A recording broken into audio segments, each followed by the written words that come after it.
is our NBC News Chief Justice Correspondent standing by outside the Supreme Court. Pete, obviously we are talking about the news that you are helping to break in front of the Supreme Court here, the word on the travel ban case. Can you talk a little bit about what the practical effect of this decision today is going to be?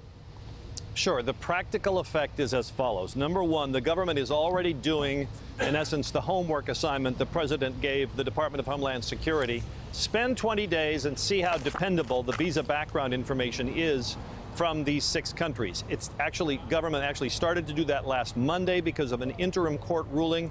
So that'll be done in another 15 days or so.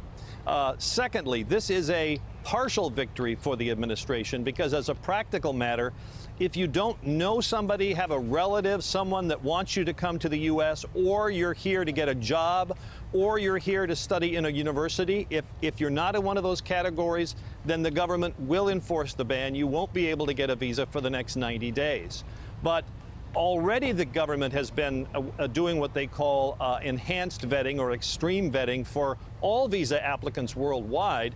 So, you know, my guess is that most people, certainly the ones involved in the court cases, did have some kind of connection to the U.S. They knew somebody here. They were a relative. They wanted to get their mother-in-law here. They wanted to enroll at the University of Hawaii, as some of the people in this case did.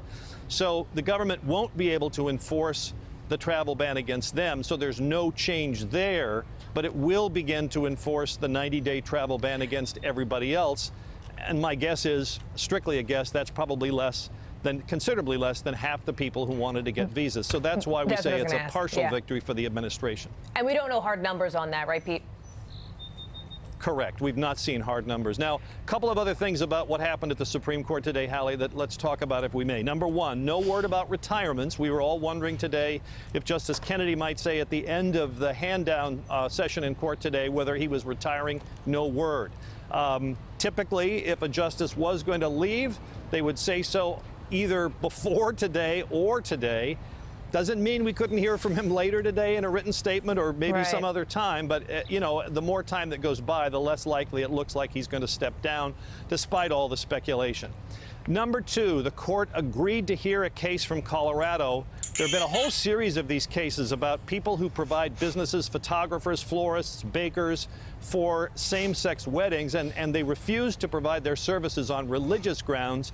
Most of those people that have been suing in the lower courts have lost, but today the Supreme Court said it would take the appeal from a baker in California who argued that being required to provide cakes for for same-sex marriages violated his religious beliefs and also violated his First Amendment freedom of expression because he argues he's an artist and that his cakes are a work of art and he's forced to create a message that he doesn't agree with.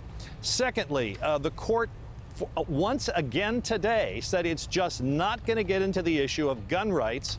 The biggest issue nationwide on gun rights is there a right to carry a gun outside the home? In 2008, the Supreme Court, in a very big decision for the first time in our history, said the Second Amendment provides an individual right to have a gun, and the court said specifically you have a right to have a gun at home for self-defense. So the big legal question has been, well, what about outside the home? Is there a right to carry a gun outside? What about concealed carry? The court had a big invitation to take that issue up from today from California, and it declined to do so.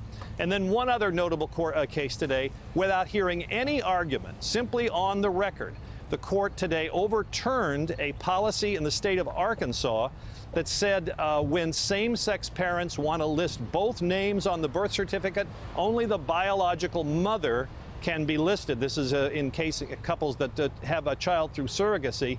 The state had said, look, a birth certificate is supposed to be a biological record, and today the Supreme Court said, well, that's not entirely true. If a woman has a child and the husband isn't the biological father, in an opposite-sex marriage, the husband is still listed on the birth certificate, so it's not fair to not have the same policy with same-sex couples, and the court today overturned that policy in Arkansas. Pete Williams, to say you've been a busy man would be an understatement. Hey there, I'm Chris Hayes from MSNBC. Thanks for watching MSNBC on YouTube. If you want to keep up to date with the videos we're putting out, you can click subscribe just below me, or click over on this list to see lots of other great videos.